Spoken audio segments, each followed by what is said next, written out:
بسم اللہ الرحمن الرحیم واعتصموا بحبل اللہ جمیعا ولا تفرقوا نحمدہ ونصلی علی رسول الکریم۔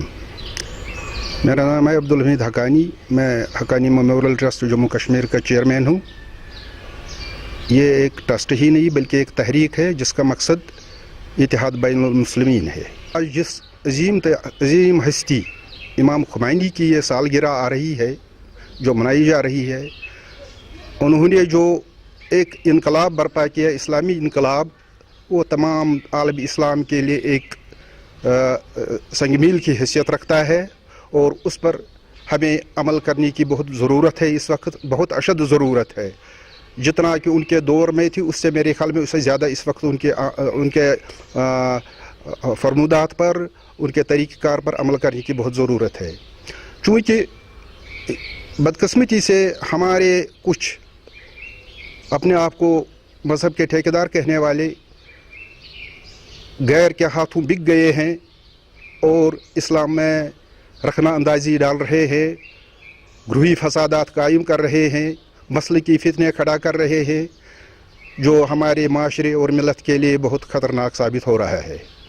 اس سلسلے میں تمام خصوصاً میں جموں کشمیر کے ان باحث، باصلاحیت اور ملت کا درد رکھنے والے علماء سے اپیل کرتا ہوں کہ محض وہ انٹرویوز پر اور اخبارات کے بیان تک یہ محدود نہ رکھے کہ اتحاد کی ضرورت ہے، بلکہ اتحاد عملی طور پر ہونا چاہیے اور اس کا ثبوت ہمیں گراؤنڈ لیول پر ملنا چاہیے۔ میں ایک دو مثالیں اس کے متعلق عرض کروں گا کہ وہ یہ ہے، اگر ہم اتحاد کی بات کر رہے ہیں، کیا وجہ ہے ایک سنی علماء امام بارگاہ میں کیوں نہیں جاتا ہے تبلیغ کرنے کے لیے؟ اور اسی طرح شیعہ کمیونٹی سے جو تعلق رکھنے والے ہیں علماء حضرات، وہ سنی مسجدوں میں کیوں نہیں آتے ہیں تبلیغ کرنے کے لیے؟ اگر کہیں مجلس نکاح ہوتا ہے، کیا وجہ ہے کوئی سنی علماء شیعہ کمیونٹی میں جا کر خطبہ نکاح پڑھتا ہے؟ اور کیا وجہ نہیں ہے کہ ایک شیعہ عالم سنی جب سنیوں کا نکاح ہوتا ہے اس میں خطبہ نکاح پڑھتا ہے؟ ان چیزوں کی طرف توجہ دینا ہے اگر حقیقی معنوں میں، اور اس کی بڑی ضرورت ہے۔ اگر نہیں ایسا کیا جائے گا تو میرے خیال میں مسلمانوں کا پھر نام ہی رہ جائے گا دنیا میں اور ان کا نام نشان نہیں رہے گا۔ اور اس سلسلے میں عرض کرنا یہ چاہوں گا کہ پچھلے کئی سالوں سے یہاں کشمیر میں میں اپنی اس تنظیم جو یہ ٹرسٹ ہے، یہ بہت ٹرسٹ ہے، میری ایک تحریک ہے، اس سلسلے میں ہم نے کہیں اپنی طرف سے کہیں شروعات کی تھی، لیکن بدقسمتی سے عام جو ادھر ہے باقی حضرات ہمارے ساتھی ہیں عام، انہوں نے اس کی طرف خاص توجہ نہیں دیا۔ میں آپ کی اس چینل کے ذریعے سے ان تک یہ پیغام پہنچانا چاہتا ہوں کہ وہ آئیں اور حقیقی معنی میں اگر اسلام کا ان کے سینے میں کچھ درد ہے وہ آئیں اور اس کا عملی ثبوت دیں کہ ہم ایک ہیں، سیسا پلائی ہوئی دیوار ہے، ہمارے ساتھ جو ٹکرائے گا وہ خود ہی نیست نابود ہو جائے گا۔ اور اسی چینل کے ذریعے میں ایران کی اعلیٰ مذہبی قیادت تک یہ پیغام پہنچانا چاہتا ہوں کہ وہاں پر جو کام ہو رہا ہے، آپ جن کو یہاں سے مدعو کر رہے ہیں، دنیا سے مدعو علماء کو مدعو کر رہے ہیں، آپ اس کا سام لیجئے،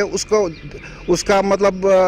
لک آفٹر کیجئے کہ وہ جو یہاں سے جاتے ہیں وہ کس حد تک وہ کام کر رہے ہیں، جو یہاں سے وہ پیغام لے کر جاتے ہیں وہ اس پر کیا کام کر رہے ہیں ادھر، اس کی بہت اس وقت ضرورت ہے۔ اور دوسری بات ہے، وہاں سے جو لٹریچر چھپتا ہے بدقسمتی سے وہ یہاں ہمیں کہیں پر نظر نہیں آتا ہے۔ اس کی کیا وجہ ہے؟ جبکہ اس لٹریچر کی یہاں بہت بڑی ضرورت ہے۔ تو میں یہاں کے ایک بار پھر یہاں کے شاہش و